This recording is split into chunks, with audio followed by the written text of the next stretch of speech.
That didn't go too well.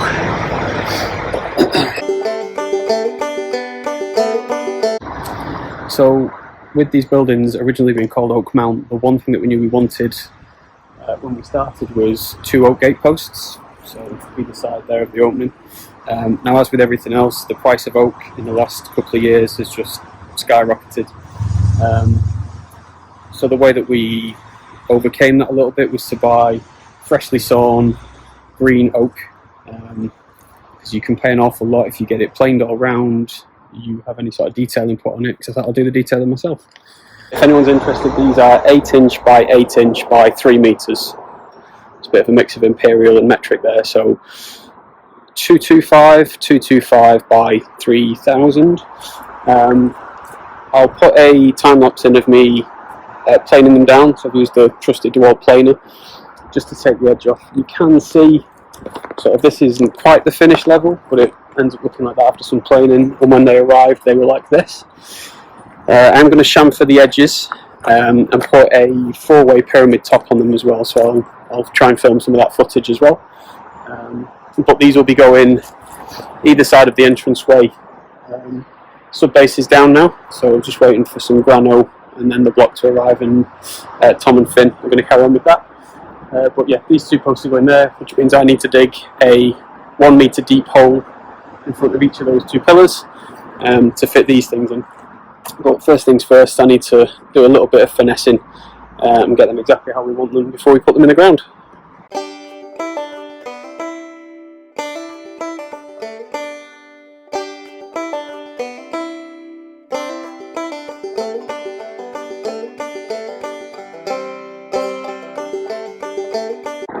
So first things first, I need to move the top one out of the way. And the delivery note for these 2 said that the total weight was 380 kilograms. So yeah, wish me luck.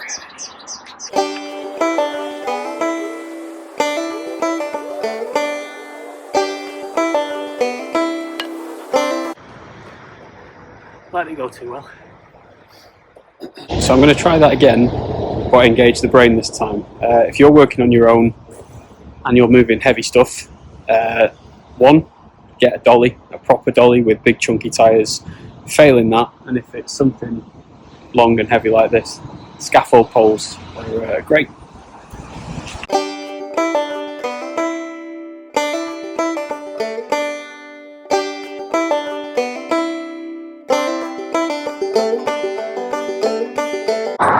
So that's all 4 sides planed.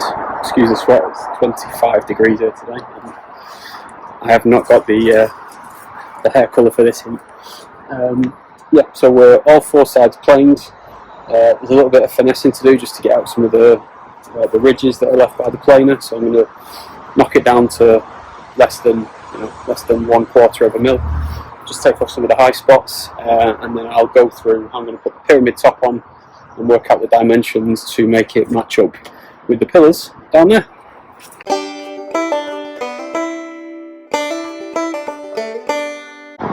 Okay, so all the high spots are knocked off on the post. And just to explain how I sort of get the measurements now is, I know the finished floor height, or the finished right down there, so the top of the pillar is 195 centimetres, or 1,950 millimetres if we're being super precise. And because of that, you need to sink at least 1/3 of the post into the floor to give it the stability to hold the gates. So all I'm going to do is measure up 1 metre from the bottom of the post and mark it on there, and then from that measurement 195 is where I'm going to start the pyramid top, so it'll be slightly above that, but that 195 will be level with the top of that pillar. So all I'm going to do, metre from the bottom to there, mark it on, and then 195 to the top. So I've now transferred the measurements on.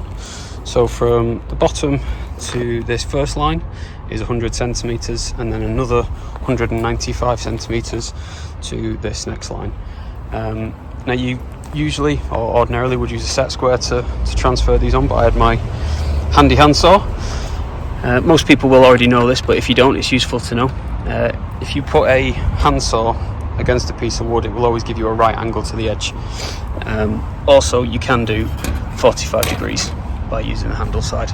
I'm across there. Again, I'm sure a lot of people know this, but if you don't, you know, useful piece of information to have. So I'm now ready to put the pyramid top on. I'll be following this line here. I've set my circular saw to a 45-degree angle, and what that means is once it's flat against the wood, it'll give me a 45-degree cut along the top of there to make the pyramid. Set on here at 45 degrees, and also tip when you're cutting, if you follow this indentation here which says 45 on it, it'll give you a true cut along the line. If you follow the usual indentation, which is the 0, you'll end up cutting off that line slightly higher up, just because of the angle of the saw. So you can see I've cut along that line at 45 degrees. I'm now going to finish that off with the handsaw, just because the depth of the circular saw doesn't quite reach the end of the wood. And there we are, that's a 4-way pyramid top. So run the saw at 45 degrees along there on each side, following the line. Finished it off with the handsaw, and that gives you a nice 4-way finish on the top. Just needs a bit of sanding. I'll be treating these with Osmo UV resistant oil, just to preserve the colour rather than it silver, as oak tends to do. After about 12 to 18 months it will go silver if you leave it to weather naturally. I'm just going to give this a coat of Osmo UV oil, just to try and keep the colour a little bit longer. Okay, so the next thing to do is dig 2 big holes for 2 big posts. Now with sinking gate posts or fence posts, there's usually a rule of 1 in 3. So 1/3 of the total height of the post needs to be sunk into the ground to give it that stability. So on a 3-metre post, that means I need to sink 1 metre into the ground to have 2 metres above, which is right for these gate posts. And then the diameter of the hole needs to be 3 times the diameter of the post. So these are 8-inch square oak posts, which means that the hole needs to be 24 inches square. So 24 across, 24 deep, and then 1 metre down. And apologies that I'm mixing imperial and metric measurements. It just seems to be that with materials, that's the way things go. Anyway, I'm going to get on and dig 2 big holes. I'll try and set up a time lapse and see you when I'm a bit sweatier.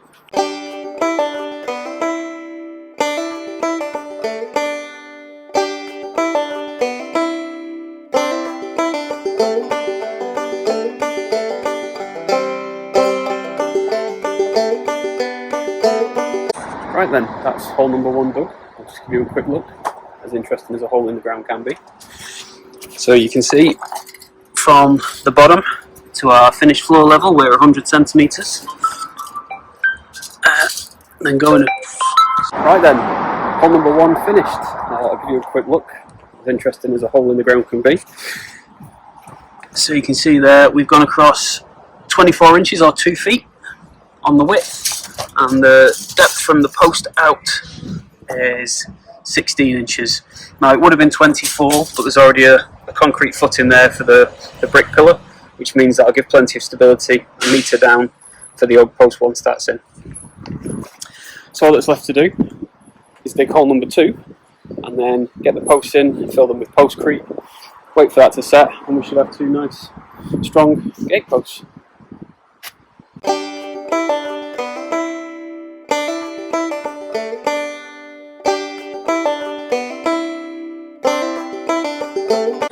Okay, I'm about 3/4 of the way through the second hole, but I am exhausted and I need a break. So I'll probably pick this up tomorrow.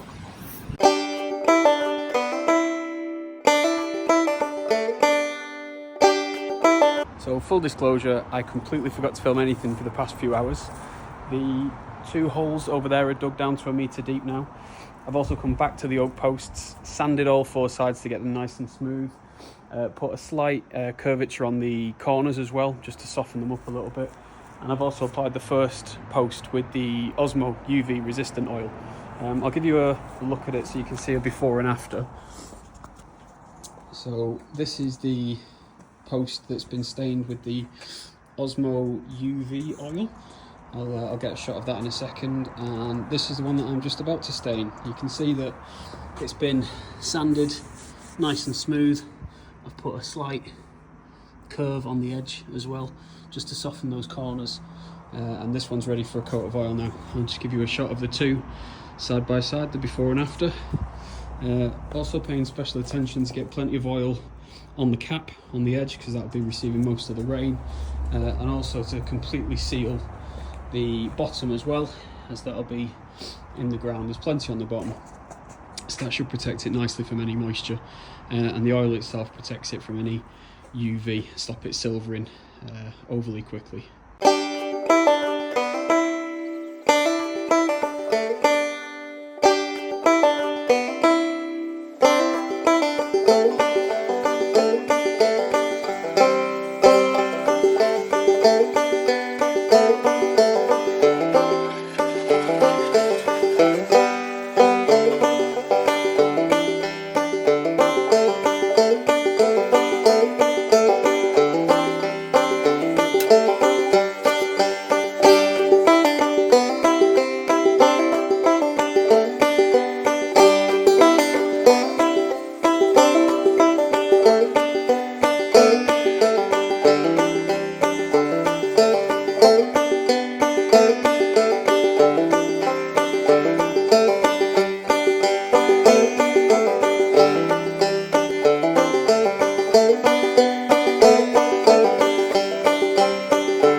There we are, that's both posts oiled.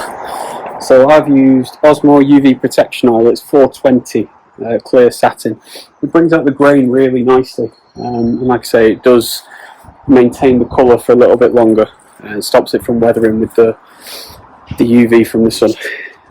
That's the post finished now. They will need a second coat of this, which I'm going to put on tomorrow. You have to leave it 12 hours to dry, is advised. I'm probably going to leave it a little bit longer than that.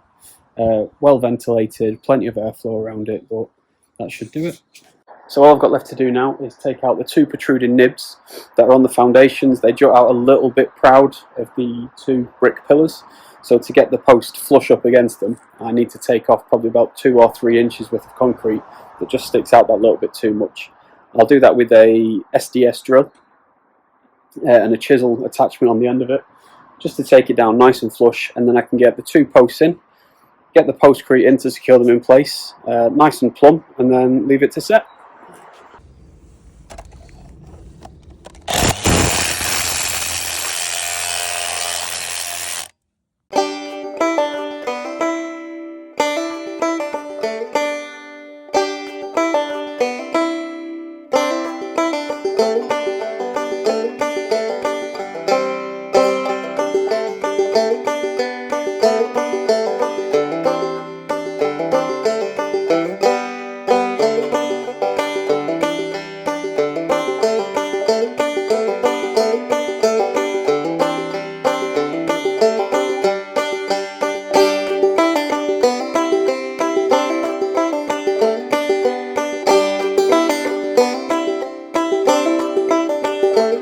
Right, so post number 1 in place. You'll have seen the time lapse. I think we did all right. Yeah, yeah. Should we check the level? You seem keen. Yeah. All right, we'll give it a check. So Let's see how we're doing. face side first. What's going on? What's it? Oh, Sorry. Look at that. Are you happy with that? Yeah. Pretty pleased. Check the next one. That's Around the back.